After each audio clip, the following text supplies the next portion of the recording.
right, good afternoon, folks.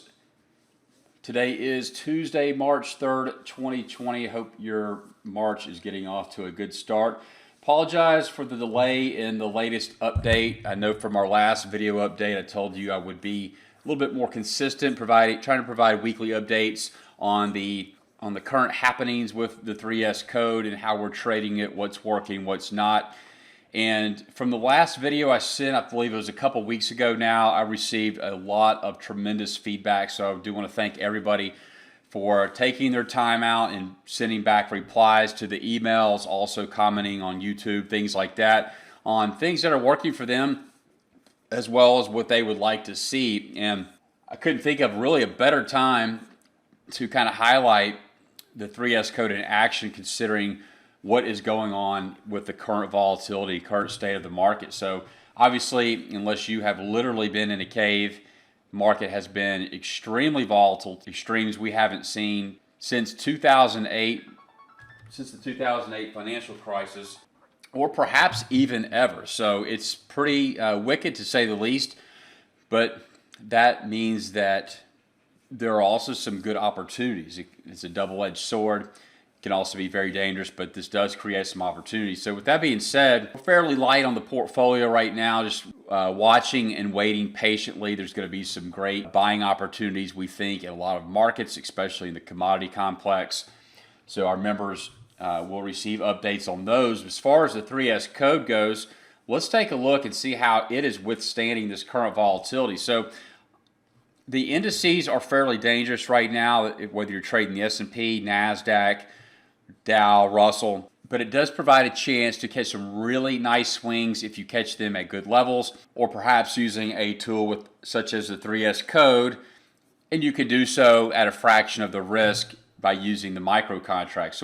But if the indices are scaring you, or there's too much volatility, the ranges are too wide, too much risk, we can certainly move into other markets, and that's exactly what we like to do. So right now, this is a 5-minute chart of crude oil, really one of my go-to markets. You can see a live market environment that is setting up right now. We've got a 1, 2, 3 bottom on the 5-minute here going into the last hour of the day. Typically, don't like to initiate new positions in the last hour of the day.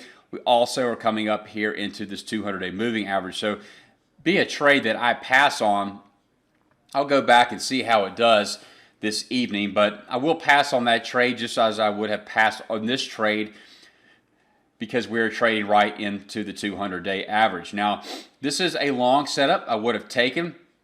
Wouldn't have necessarily taken the initial breakout, although at the time it breaks, the shorter term moving averages have already crossed above. So they've already crossed, so that can leave. So that is a valid buy entry right there, where you can see you are swooped into the trade from around 48 all the way up to 48.40, which is this little area of resistance. So that's good for about 40 cents there. Or wait for the retest right here, which is back at 48, and then back up to around 25 or 30.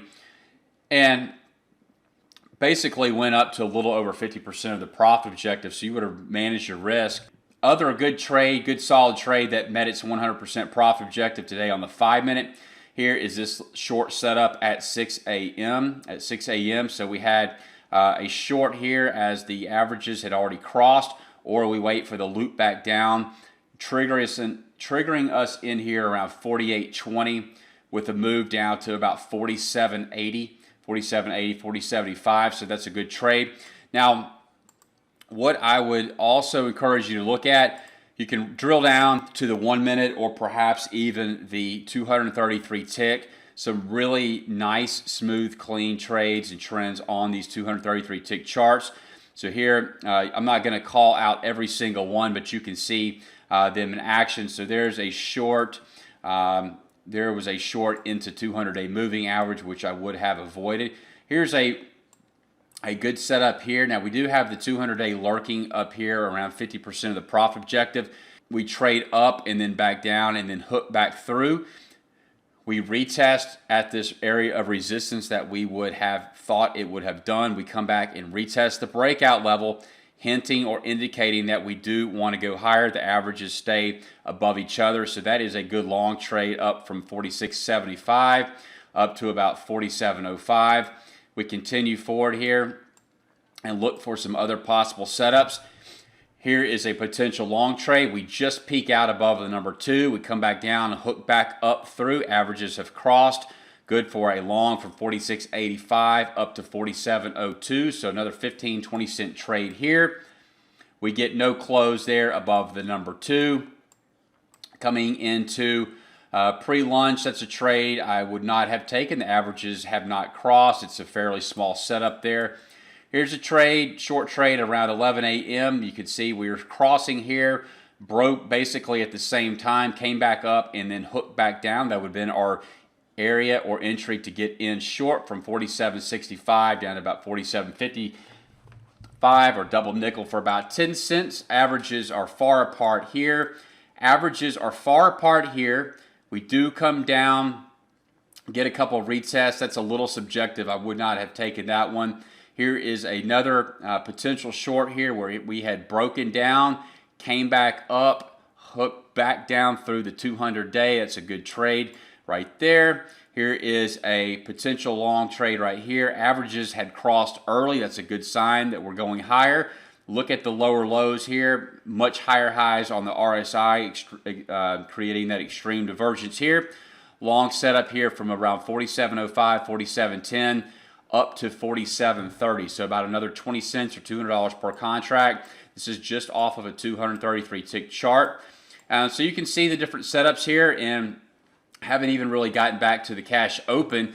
Now, one request I did from one of my YouTube subscribers, and I believe a 3S code member, was to showcase this on currencies. So what I want to do is, I'm not going to go through all the currencies, but we can look at the most most actively traded currencies, the ones that are going to provide the most volatility, and that's going to be the euro, the yen, the pound, and really the Aussie, Canadian dollar, peso, New Zealand, or New Zealand Kiwi, not or Swiss franc. Probably would look at on the back end, but euro, pound, and yen are going to provide usually the most movement, with the Aussie and Canadian dollar being the next. So here we have a 233 tick chart today on the euro currency. Have a short setup here, being aware and cognizant of the 200-day lurking down here below. Here's a long trade setup at 10:30 from 111.65, carrying on up to 111.80 there.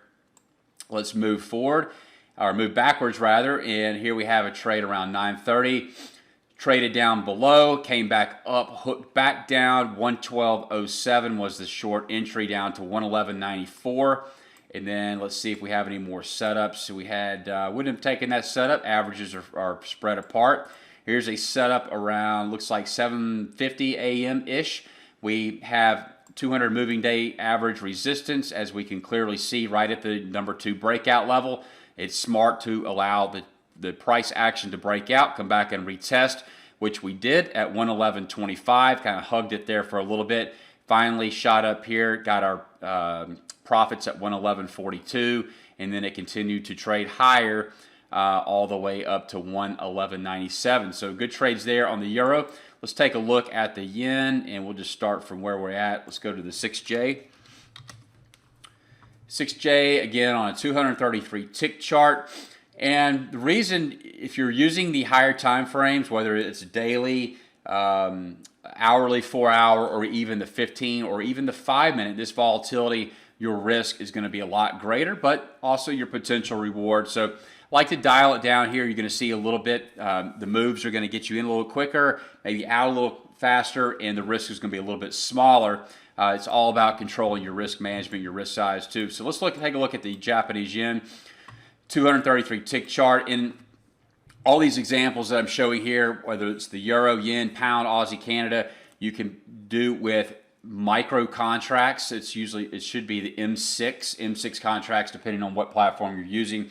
And then the euro and yen have micro. So the yen, euro, $12.50 a tick. Micro is going to be half the size at $6.50 a tick, and then the micros are going to be 1/10 the size of any of those, so it'd be $1.25 a tick. So really awesome way to trade these in multiple lots, scale in and out with a lot less risk. So anyway, go back to Japanese yen, 233 233 tick chart, there was a short right there. Potential short right here. We broke down, came back up and retest. Trade from, what was that? Doesn't look too big. 92.95 down to 92.85. I mean, that's 10 ticks or $125 a contract. Get another short here. We break down below, come back and retest and or hook back. Short is at 93.17. We're looking for 92.97-ish. We come down here, find support at 93 even. Good, nice, round psychological number. So didn't quite meet profit objective there. Get another short opportunity right here. Averages have crossed well below the setup form, triggering you a short at 93.20. It looks like came down to 93.13, which is again 200-day support. Potential short there, but we broke down, never hooked back down. Avoided this trade. Averages were spread apart, and that's where we left off on the yen. We'll go to the pound, and we have a potential short in play right around in here. It's just kind of hanging around that 200-day average. There was a potential short there at 10. I would have avoided these, avoided this. Too small of a setup here. Averages are too far apart there. Same thing back here, so no trade in the pound. Might as well look at the Aussie because I know there are some Forex traders out there, and same principles will apply if you're trading the Euro USD, Aussie USD, US yen. In the Forex markets, you're going to see the exact same setups. Here's a potential long setup here in the Aussie. I like this. Lowest price of the day, higher RSI. There's our divergence. We're getting a print higher up above the 200-day moving average, so a lot of kind of confluence there. Here at 66, nice round psychological number. You see we have a little bit of kind of a price structure or resistance here at our TP1, which is 66.10. So it's about a 10-tick profit target or $100 per contract, with risk being down below here. No trade right there. No trade right here. We get a trade to the downside, never comes back and hooks back down. And it looks to be that was really the only other setup in the Aussie. Let's go to the last example here in the Canadian dollar. So we have a potential long setup working in the Canadian dollar. Have not maintained a close above the number 2, so we like to see a close or a hook back up above to get us long. Here is why I consider this 200-day moving average so important. You can see it serves as pretty decent resistance and support, and that's about all we have on the Canadian dollar. And other markets. What about other markets? In times of volatility, if the indices are freaking you out, look at some of the other markets. Here is nat gas. We took a look at crude oil. We looked at the currencies. What about nat gas? There's some nice potential, intraday swing trades here on nat gas. Very nice, clean, fluid setups there on nat gas. And then what about, let's take a look at soybeans. Soybeans on a 233 tick chart. We came down here, clearly bottomed out, came back above. Hugged 200-day support. We bounced up from 902 up to about 905. It's 3 cents or $150 a contract. And here was a short. We swooped down there, came back up, and then hooked back down for a trade from 905 down to about 901. So other potential setups there in other markets for you to consider. Now, I would encourage you to dial back the risk a little bit. Use the micros or the minis where you can, and you'll find that there are micros and minis in a lot of the contracts that you may not have been aware of. So if you have any questions on that, let me know. Continue to send your feedback in. Thoughts, comments, still working on the back testing and the automation. So we'll be in touch until we're able to release that. Until then, I will continue to send out weekly updates here on the markets using the 3S code here on an intraday and swing basis. Look forward to your feedback. Be safe, and we'll see you on the next update.